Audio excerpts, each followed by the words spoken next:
have a plan for the people of my country. মনে করুন 2026 সালের 12ই ফেব্রুয়ারি বিএনপি ক্ষমতায় আসলো। কেমন হবে সেই বাংলাদেশ? টাইম মেশিনে আপনাদেরকে কিছুক্ষণের জন্য 2031 সাল পর্যন্ত ঘুরিয়ে আনবো। বিএনপি যদি কোনোভাবে ক্ষমতায় আসেই, তাহলে আমরা যে বাংলাদেশকে দেখব তার একটা প্রতিচ্ছবি আজকের অনুসন্ধানে তুলে ধরার চেষ্টা করা হবে।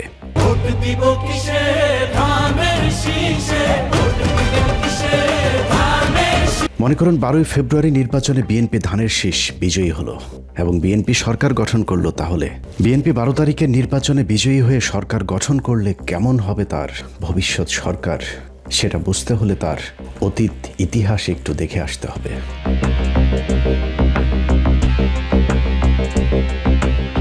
আওয়ামী লীগের 15 বছর ভোটারবিহীন নির্বাচনে ক্ষমতায় থাকার যে থিওরি, সেটার উদ্ভাবক ছিল বিএনপি। বাংলাদেশ স্বাধীনের পর প্রথম গণতান্ত্রিক নির্বাচন হয় 1991 সালে।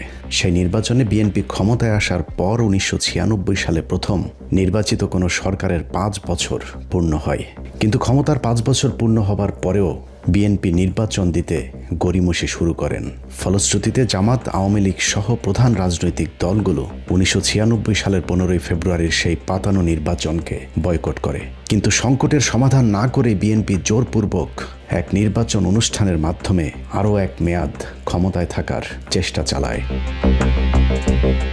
সে নির্বাচনের পর সরকার গঠন করলেও বিএনপি 3 মাসের বেশি টিকতে পারেনি। একই বছরের 12ই জুন তত্ত্বাবধায়ক সরকারের অধীনে আরেকটি নির্বাচন হলে সেই নির্বাচনে বিএনপি পরাজিত হয়। এরপর 1996 সাল থেকে 2001 সাল পর্যন্ত আওয়ামী লীগের ইসলাম বিদ্বেষী সরকারের বিরুদ্ধে একজোট হয়ে বিএনপি, জামায়াত সহ 4টি রাজনৈতিক দল 2001 সালের 1 অক্টোবরের নির্বাচনে আওয়ামী লীগের বিরুদ্ধে রায় দেয় এদেশের মানুষ।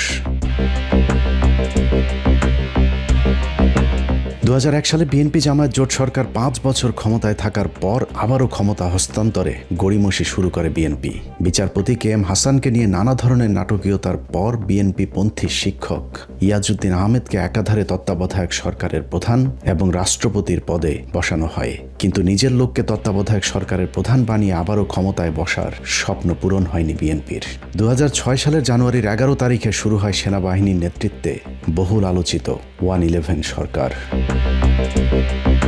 বাংলাদেশে ক্ষমতাসীন দল হিসাবে বিএনপির চ্যাপ্টার ওই দিনই ক্লোজ হয়ে যায়।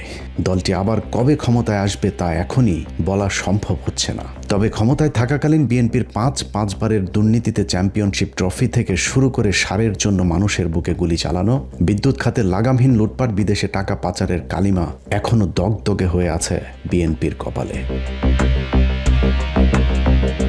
তবে আগের সেই বিএনপির এখন নাবিক পাল্টেছে। নতুন দলীয় প্রধানের হাতে বিএনপির নতুন নির্বাচন।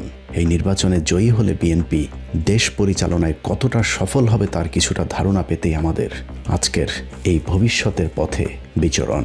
প্রিয় ভাই বোনেরা, বদরের যুদ্ধ নিশ্চয়ই আপনারা জানেন কম বেশি সবাই। হযরত আয়েশা তার নেতৃত্বে পরিচালিত হয়েছিল। বিএনপি 2031 সাল পর্যন্ত ক্ষমতায় থাকলে বাংলাদেশের চিত্র কেমন হবে চলুন তার একটা নমুনা দেখা যাক। বিএনপির মনোনয়ন থেকে শুরু করে প্রার্থী বাছাই, জোট গঠন, প্রচারণা, প্রতিশ্রুতি সবখানেই শুভঙ্করের ফাঁকি। আমরা প্রথমেই বিএনপির মনোনয়ন বন্টন নিয়ে অনুসন্ধানের শুরু করব, যেখানে বিএনপি খোদ নিজেদের দলের নেতাদের সাথেই মহা প্রতারণা করেছে। এটা নির্বাচনী জনসভা, সেই জন্য আমরা একত্রিত হয়েছি। বিএনপিতে ত্যাগী নেতাদের বেশিরভাগ মনোনয়ন পায়নি। অন্তত অর্ধেক প্রার্থীর বিরুদ্ধে ব্যাংকের টাকা আত্মসাৎ, দখলবাজি, চাঁদাবাজির সুনির্দিষ্ট অভিযোগ রয়েছে। তারপরেও তাদেরকে মনোনয়ন দিয়েছে বিএনপি। এই মনোনয়ন প্রক্রিয়া থেকেই শুরু হয়েছে দুর্নীতি। একজনকে মনোনয়ন দিয়ে টাকা নেওয়া হয়েছে একাধিক নেতার কাছ থেকে, যাদের অনেকেই মনোনয়ন না পেয়ে এখন টাকা উদ্ধারে কঠিন যুদ্ধ করে যাচ্ছেন। এবার ত্রয়োদশ জাতীয় সংসদ নির্বাচনে আমি একজন নমিনেশন পদপ্রার্থী ছিলাম। আমি বাংলাদেশ জাতীয়তাবাদী দলের একজন সাধারণ কর্মী। আমার প্রচারণা দেখে জনাব কয়সার আহমেদ, যুক্তরাজ্য বিএনপির সেক্রেটারি, উনি আমাকে যেভাবে হোক আমার নাম্বারটা সংগ্রহ করে এবং আমার সঙ্গে সে যোগাযোগ করে। সে আমাকে বলে যে উত্তরবঙ্গের নমিনেশনের, বাংলাদেশ জাতীয়তাবাদী দলের নমিনেশনের যে ফাইল তার কাছে, সো এই বাঘাচারকাটে একজন অভিভাবক দরকার।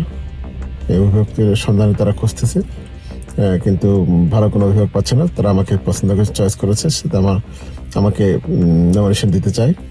তো পার্টি ফান্ডে আমাকে 3 কোটি টাকা দিতে হবে।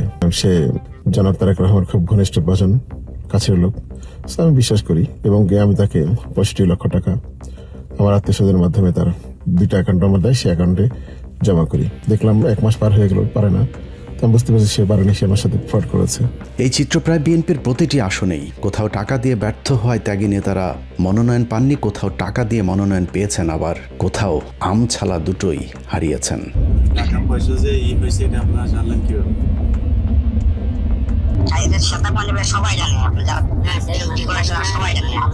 মনোনয়ন এই লোক পাইলো কিভাবে? এই লোক পাইছে আপনার এই যে মহাসচিবের সাথে তার একটা ভালো সম্পর্ক, হ্যাঁ, মহাসচিবের মাধ্যমে। আর রংপুর বিভাগীয় সাংগঠনিক সম্পাদক আসাদ। কত টাকা বিল হয়েছে এরকম কোনো কিছু জানেন? সম্ভবত 3 কোটি টাকা।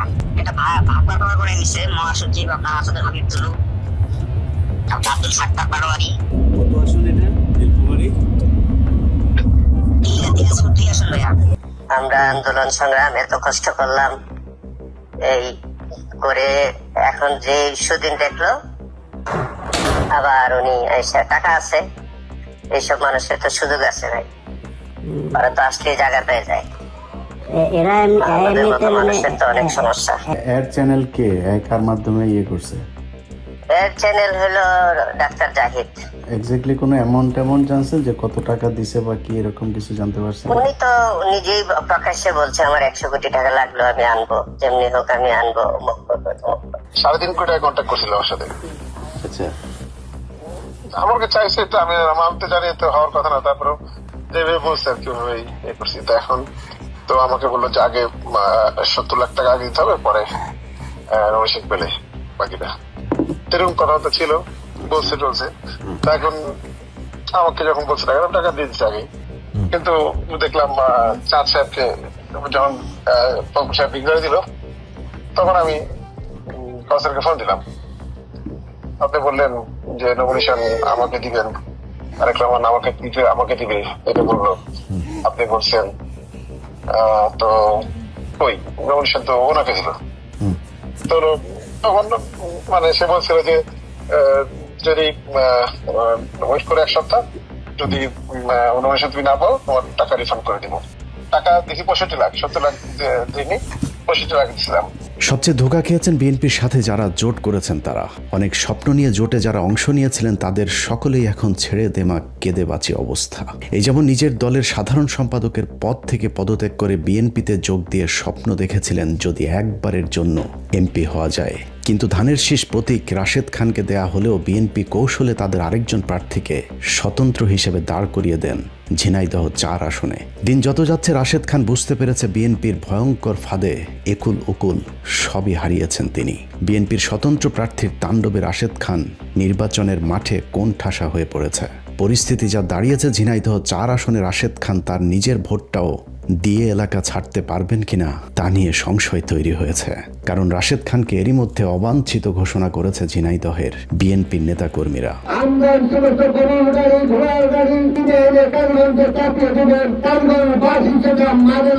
একই অবস্থা গণ অধিকার পরিষদ নামে কথিত এই রাজনৈতিক দলের প্রধান নেতা নুরুল হক নুরুর আসনে যা শুরু হয়েছে তাতে যে কোনো সময় নুরুকে মেরে ফেলতে পারে এমন আশঙ্কা করেছেন ভাতারের আশায় লাং হারানো রাজনীতিবিদ নুরুল হক নুরুর অভিযোগ তার কর্মীদেরকে ধর্ষণও করেছে বিএনপির সমর্থকেরা। হাসান মামুন আমাদের কর্মীদের কি এই হত্যা করছে, রেপ করছে, বাড়িঘর জ্বালিয়ে দিচ্ছে, পুড়িয়ে দিচ্ছে, কয়েকদিন পরে হয়তো আমারও লাশ পাওয়া যেতে পারে।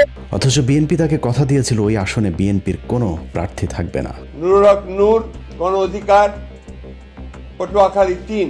নুরুর রাশেদের মতো কুলহারা কলঙ্কিনীর মতো ব্যর্থ হবার পথে আরেক রাজনীতিবিদ আন্দালিব রহমান পার্থ। এক দল এক নেতা আন্দালিব রহমান পার্থ নিজ দলের সবাইকে পথে বসিয়ে নিজে চেয়েছিলেন এমপি হতে, কিন্তু ভোলায় 1 আসনে পার্থকে দেয়া হলেও বিএনপি তাদের আরেকজন প্রার্থীকে কৌশলে প্রার্থী করে রেখেছেন। সূত্র জানিয়েছে বিএনপির পক্ষ থেকে কথিত বিদ্রোহী প্রার্থীকে বলা হয়েছে পার্থের লোকজনকে পিটিয়ে পাঠিয়ে যদি জিতে আসতে পারো তাহলে আবারও ফুলের মালা দিয়ে বরণ করে নেওয়া হবে। সেই আশ্বাসী ভোলা 1 আসনে প্রতিদিনই চলছে বিএনপি আর জোট প্রার্থী পার্থের দলের মাঝে রক্তক্ষয়ী সংঘর্ষ।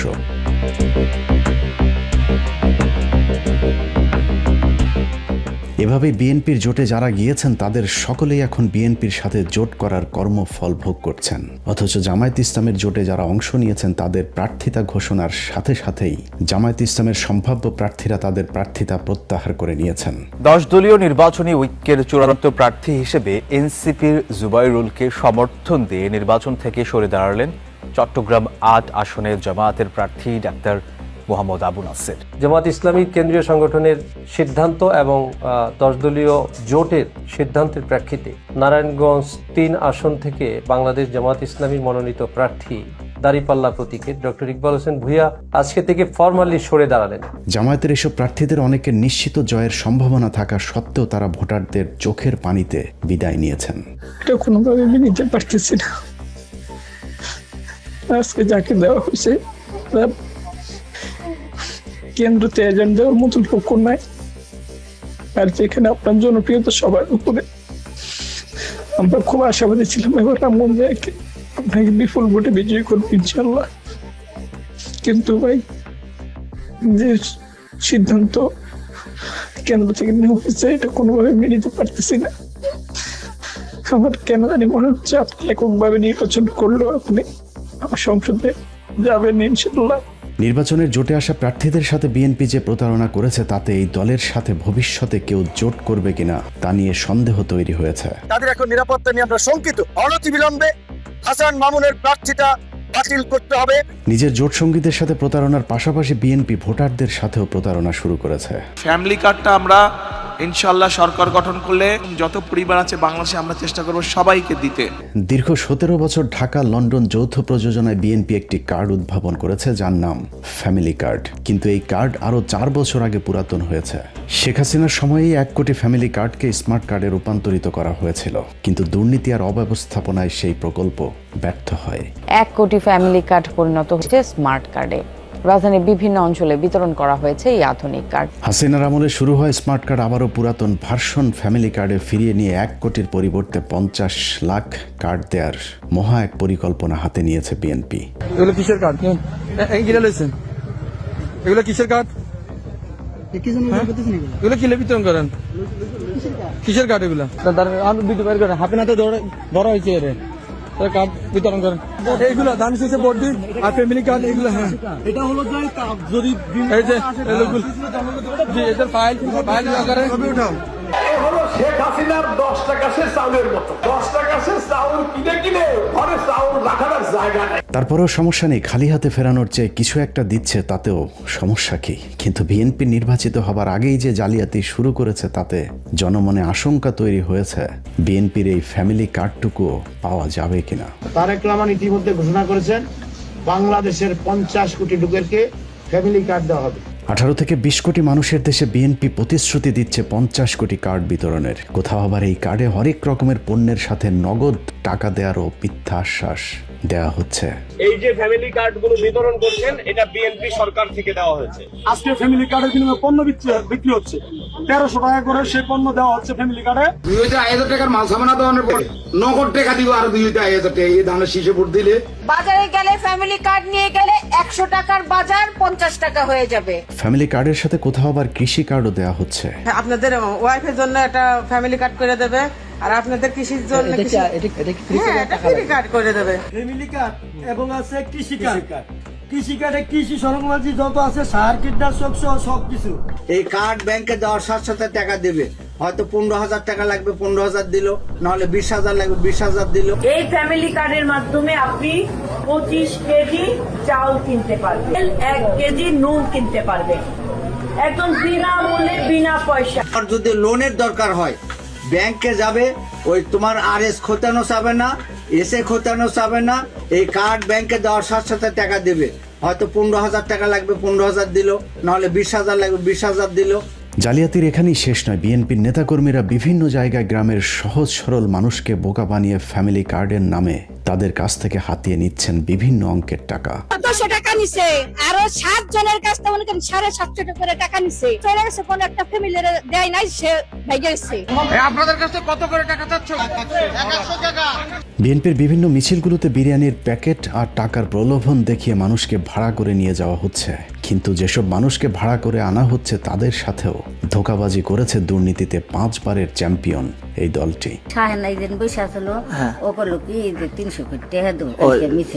300 টাকা পাইছেন না, দেয় নাই। কার মিছিল গেছিলেন? এর মধ্যে একটি আপনারা পাইছেন না? বিএনপি তাদের নতুন প্রতারণার ফাঁদ পেতেছে আওয়ামী লীগ এবং সংখ্যালঘু ভোটারদেরকে ধরতে, কিন্তু বাস্তবতা বলছে তাদের সাথেও প্রতারণা করবে বিএনপি। কারণ 5 তারিখের পর আওয়ামী লীগের ব্যবসা প্রতিষ্ঠান দখল, মামলা বাণিজ্য, এমনকি সংখ্যালঘুদের জমি জায়গার দখলে নেতৃত্ব দিয়েছে বিএনপির নেতাকর্মীরা। নির্বাচনের পর বিএনপি ক্ষমতায় এলে সংখ্যালঘুরা কেমন থাকবে তারও একটা চিত্র এরই মধ্যে ফুটে উঠেছে। হাসিনা পালানোর পর 6 আগস্ট আমার ছোট দোকানেও আবার হামলা চালায়, সবাইকে আমাদের সবাইকে মারধর করে, আমার পরিবারে, আমার দিদাকে, আমাকে, আমার রোগাক্রান্ত বাবাকে। এরা হলো বরিশালে বিএনপির সাবেক যুগ্ম সাধারণ সম্পাদক সৈয়দ জামাল হোসেন নোমান।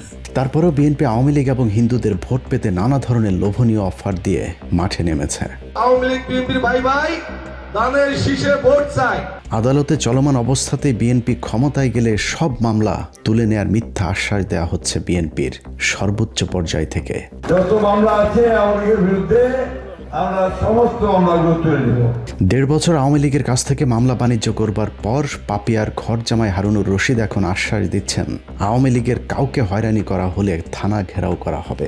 সুনির্দিষ্ট কোনো মামলা নাই, এর বাইরে কোনো লোককে যেন হয়রানি করা না হয়। যদি হয়রানি করা হয় আমি জনসাধারণকে নিয়ে কিন্তু আমি থানা ঘেরাও করবো, একদম পরিষ্কার বলেছি। এভাবেই ভোটের লড়াইয়ে জিততে অতীত ভুলে আওয়ামী লীগের লোকজনকে রাজনীতিতে পুনর্বাসন করে দেওয়ার চেষ্টা চালাচ্ছে বিএনপি। আমি বললাম এই ওয়ার্ডে এই বাড়িতে বসে নৌকার ভোট চেয়েছিলাম, আজকে এই ওয়ার্ডে বসে আজকে আপনাদের কাছে ধানের শীষে ভোট চাইছি। কিভাবে নেত্রী হতে হয় সেটা প্রমাণ করে দিয়ে গেছে শেখ খালেদা জিয়া।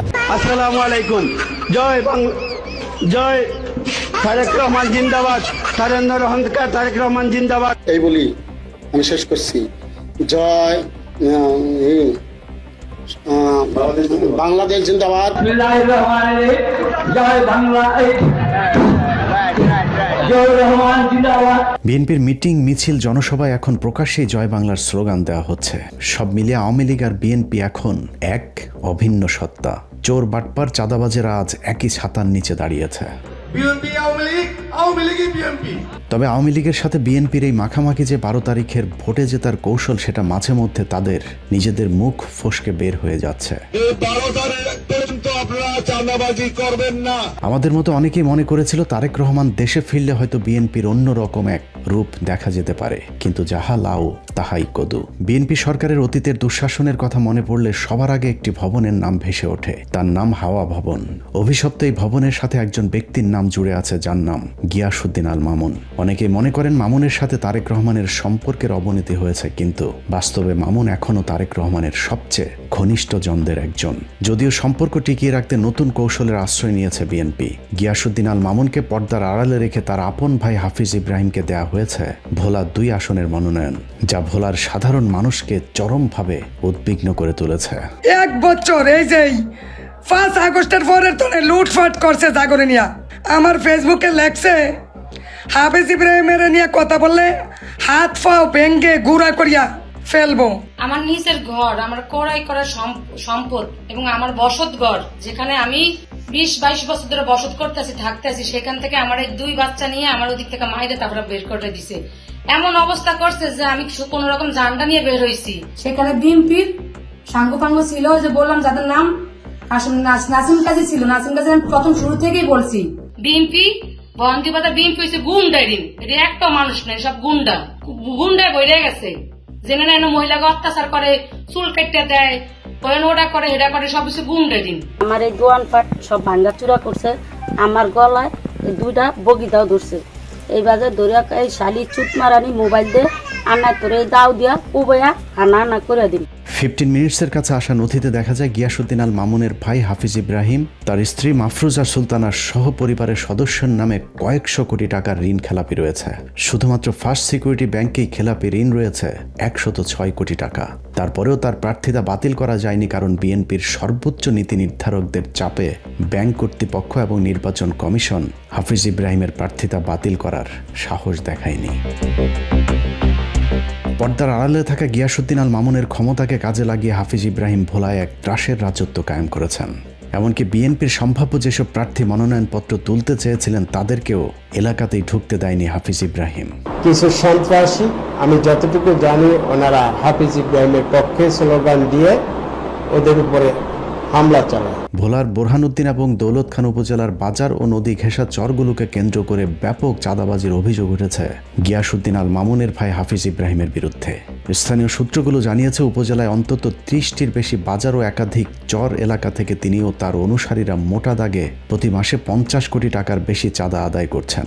বাজার ইজারা, ফসল উৎপাদন, পরিবহন ও বর্গা জমির নামে এই চাঁদাবাজির ফলে সাধারণ ব্যবসায়ী এবং কৃষকদের উপর বাড়তি চাপ সৃষ্টি হয়েছে।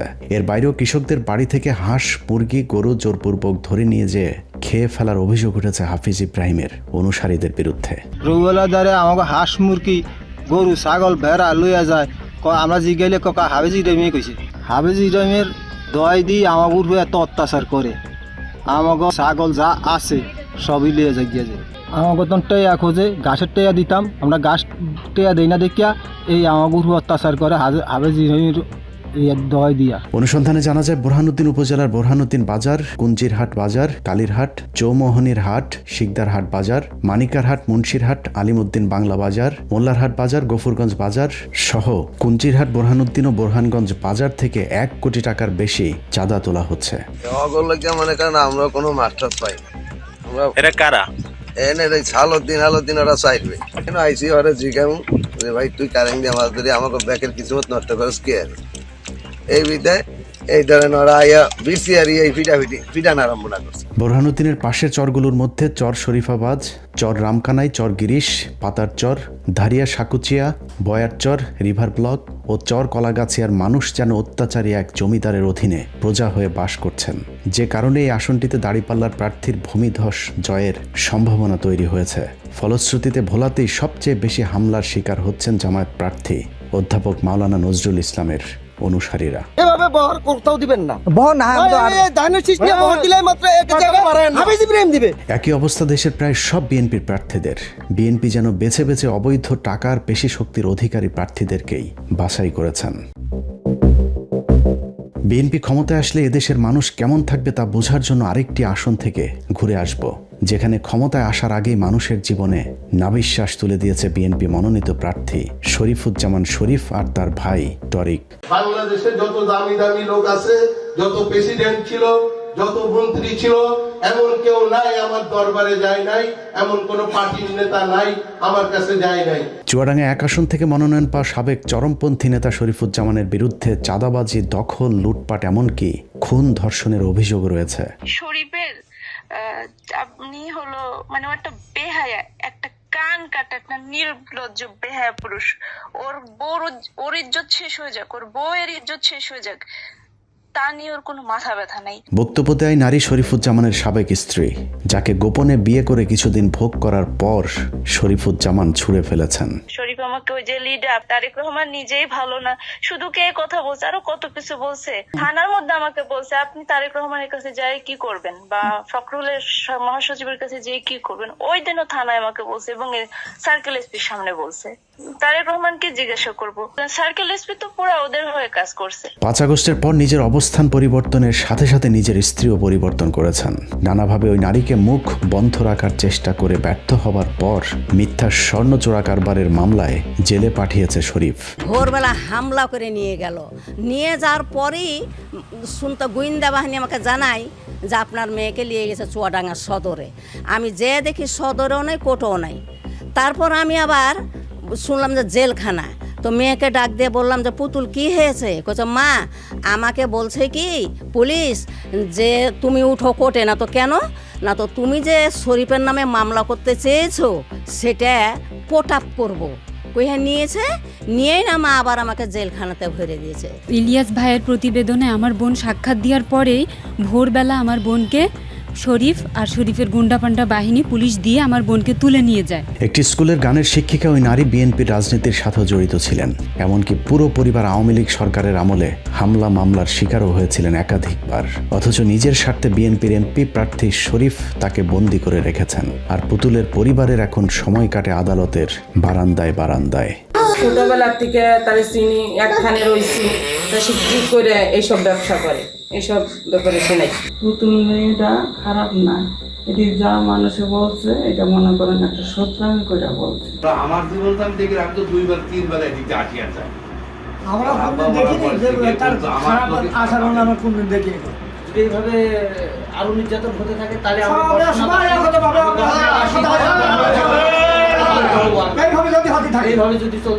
যে মামলায় পুতুল নামের ওই নারীকে জেলে পাঠানো হয়েছে, সেই মামলার প্রধান আসামি জনৈক আসমা বেগমের পরিবার জানিয়েছে আসমার সাথে শরীফের সাবেক স্ত্রী পুতুলের কোনো সম্পর্ক নেই। জি না, আমার ওয়াইফও পুতুলকে চিনে না, বা আমরা আমার ফ্যামিলির কেউ পুতুল নামে কাউকে চিনে না। আমরা পুতুল বলে কোনো মেয়েরই চিনি না, আমরা এখন যা পুতুল কিনা আমার চোখেই দেখলাম না তারে। এভাবেই চুয়াডাঙ্গা 1 আসনের বাসিন্দারা যেন এক মগের মূল্যকে বাস করছেন। দখল, চাঁদাবাজি এই জনপদের মানুষের কাছে এক নিত্যকার ব্যাপার হয়ে দাঁড়িয়েছে। আবার থানায় কি জমা দিয়ে আসবো, বুঝেছিস? আধা ঘন্টা 20 মিনিটের ভেতরে কি করবি কর। টাকা দিতে হবে ভাই? তুই থানায় বসিস, শোনা জাহিন ভাই, তুই টাকা পারবি বল? তুমি আমাকে আধা ঘন্টা সময় দাও ভাই। তুমি কি খুশি ভাই? জাহিন ভাই বলো। একটা করে মানুষ ফোন দেবে, তোর ভাইয়ের একটা করে ডাং দিয়ে মারবো। তুই বাদে তোদের একটা কেউ ফোন দেয়, আবার থানায় কি জমা দিয়ে আসবো, বুঝেছিস? আধা ঘন্টা 20 মিনিটের ভেতরে কি করবি কর। শরীফে তো ধরাই যায় না, সে বলে আমরা আর ওর মধ্যে কিচ্ছু করতে পারবো না। জমি ওরা নিজে বলেছে ওদের দিতেই হবে। মানে অকথ্য ভাবে গালি গালাজ দিলে তো শরীফ বাপের সাথে দেখা করা, মানে বাপ সবসময় শরীফ বাপ, শরীফ বাপের সাথে দেখা করার কথা বলিস, তুই দেখা করিস নি। আমাকে ওই যে চেয়ার থেকে ফেলে দিয়েছে, তারপরে আবার কলার ধরে নিয়ে আমার রুম থেকে বের করে নিয়ে আসছে। মনে হয় যে 4 কোটি টাকার গাছ তো হবেই, 1 কোটি টাকা কেটে ফেলছে। ভাগিদার ওই যে শরীফকে দিয়েছে 40%। শরীফ সাহেব বলছে যে গাছ আমি কাটবো, কার ক্ষমতা আছে দেখি আমাকে ভালো দেয়। এই চাঁদাবাজি করতে করতে মনে করেন যে তার ভাই টনি সাহেব, সে সিঙ্গাপুর থাকে, সে টাকা পয়সা আছে, সে একটা লবিং করে সেটা রাজনীতির প্ল্যাটফর্ম তাকে দিয়ে দিচ্ছে, করাই দিচ্ছে। স্থানীয় বিএনপি নেতারাও তার বিরুদ্ধে সোচ্চার। তারপরেও শরীফুজ্জামানকে কেন্দ্র থেকে মনোনয়ন দেওয়া হয়েছে, কারণ বিএনপির এই প্রার্থীর ভাই টরিক একজন আন্তর্জাতিক সোনা চোরাকার বাড়ি।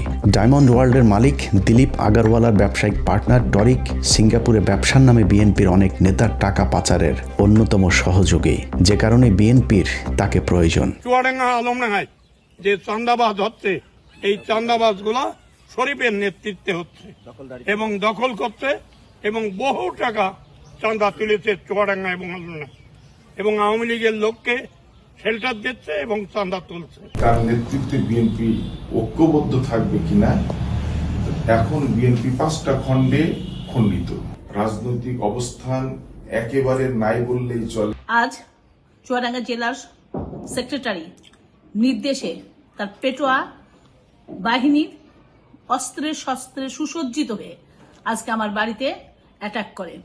সেই সময় আমার মা বয়স 60-এর ঊর্ধ্বে ভয় পেয়ে দরজা বন্ধ করে দেয়।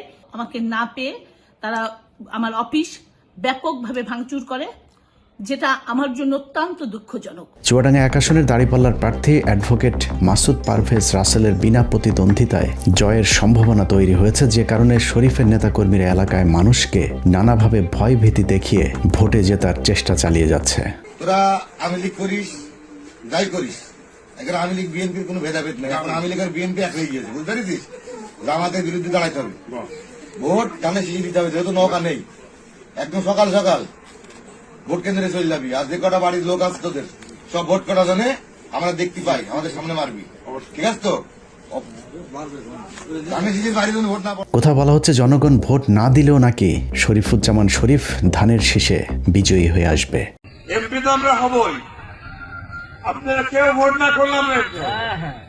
চুয়াডাঙ্গায় আবারও সেই চরমপন্থীদের মাঠে নিয়ে ভোটারদেরকে হুমকি দিয়ে যাচ্ছে শরীফের লোকজন, যে কারণে এলাকায় থমথমে পরিস্থিতি বিরাজ করছে। তোরা হিন্দু সম্প্রদায় ভোট দিতে নৌকাই, এখন নৌকা আওয়ামী লীগ সব মিলিয়ে নিচে একাকার হয়ে গিয়েছে।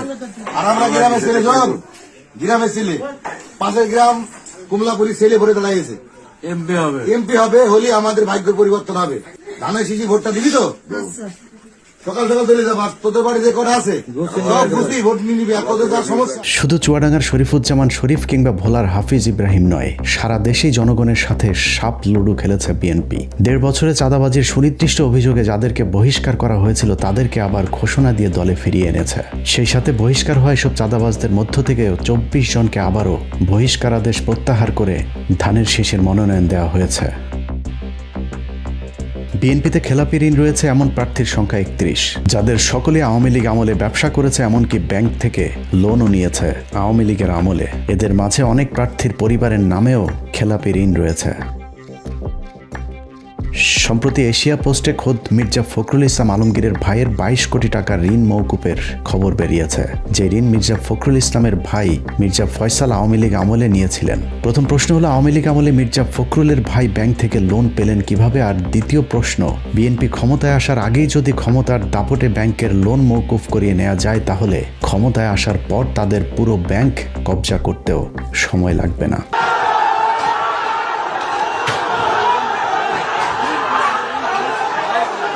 সারা দেশের বাস্তবতায় দেশের অস্তিত্বের প্রশ্নে মানুষ এখন দাঁড়িপাল্লার পক্ষে। বাংলাদেশের মতো তৃতীয় বিশ্বের দুর্নীতিগ্রস্ত একটি দেশের রাজনৈতিক দল হয়েও জামাত ইসলামের নেতাকর্মীরা যেভাবে নিজেদেরকে দুর্নীতি চাঁদাবাজ মুক্ত রেখেছেন তা মানুষকে চরমভাবে উদ্বেলিত করেছে। প্রতিপক্ষের এই জোয়ার ঠেকাতে বিএনপি সন্ত্রাসের পথ বেছে নিয়েছে।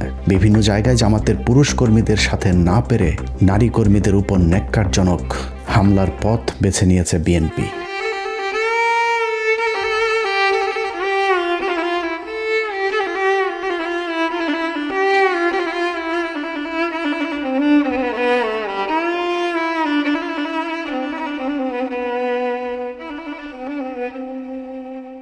বোরকা পরা নারী মানে বিএনপি তাদের প্রতিপক্ষ ভাবতে শুরু করেছে।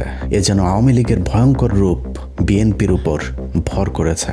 যদি কোনো বোরকা টোরকা দাড়ি যদি দেওয়া হয়, সন্দেহ হয়, সেখানে ধরে ফেলবেন। আমাকে মারিছে, আমার পাশে আমার রত্নাপা ছিল, ওনার বুকে 2টা কিল মারিছে। তারপরে শাহানাজ আপা, আমার মুসলিম আপা, নুরুন নাহার আপা, মানে আমাদের সবাইকে এক কথায় মেরেছে। নিজেরাই মা বোনদের উপরে হামলা করে, বিভিন্ন জায়গায় নারীদের হিজাব টেনে খুলে ফেলে। এইরকম সাহস বাংলাদেশে যাতে আর কেউ না করতে পারে, তার জন্য আমার মা বোনেরা ঐক্যবদ্ধ থাকবেন ইনশাল্লাহ। শুধু ভাইদের গায়ে না, আমাদের মায়েদের গায়েও তারা হাত তুলেছে, আমরা তার তীব্র নিন্দা জানাই। ওরা কি মায়ের পেট থেকে জন্ম নেয় নাই? ওদের ঘরে কি মা বোন নাই? মা বোনদের প্রতি সামান্য সম্মান দেখানো, নিশ্চয়ই তারা পরিবার থেকে সেই শিক্ষা পেয়েছে। যদি না পেয়ে থাকে, এটা দুর্ভাগ্য। দীর্ঘ 15 বছরের দুর্বিষহ এক কালো রাত পেরিয়ে দেশের মানুষ তাদের ভাগ্যাকাশে নতুন এক সূর্য দেখার স্বপ্ন দেখেছিল, কিন্তু সেই আলোর মাঝে কালো মেঘ হয়ে দাঁড়িয়েছে বিএনপি নামক এক অন্ধকার দানব। যে পর্যন্ত আপনার ভোট কেন্দ্র থেকে ভোটের ডিক্লার না আসবে, সেই পর্যন্ত আমরা ভোট কেন্দ্র ঘেরাও করে রেখে কেন্দ্র থেকে ডিক্লার নিয়ে তারপরে আমরা উপজেলায় অবস্থান করব। অনেক তাজা প্রাণের বিনিময়ে অর্জিত এই স্বাধীনতা রক্ষায় আবারও সবাইকে এক হতে হবে। দুর্নীতি, দুঃশাসন, চাঁদাবাজি, সন্ত্রাসের বিরুদ্ধে আপনাকেই রুখে দাঁড়াতে হবে। আপনার মূল্যবান ভোটে নির্ধারিত হবে এদেশের ভবিষ্যতের গতিপথ। সিদ্ধান্ত নিতে ভুল করলে আবারও অন্ধকার নেমে আসতে পারে এ জাতির ভাগ্যাকাশে। দিন বদলের এক মাহেন্দ্রক্ষণে ইতিহাসের সাক্ষী হতে সত্য আর সুন্দরের পক্ষে রায় দিন। ভোট দিন দাঁড়িপাল্লায়। সন্ত্রাস, চাঁদাবাজের প্রতীক ধানের শীষকে না বলুন। আল্লাহ হাফেজ।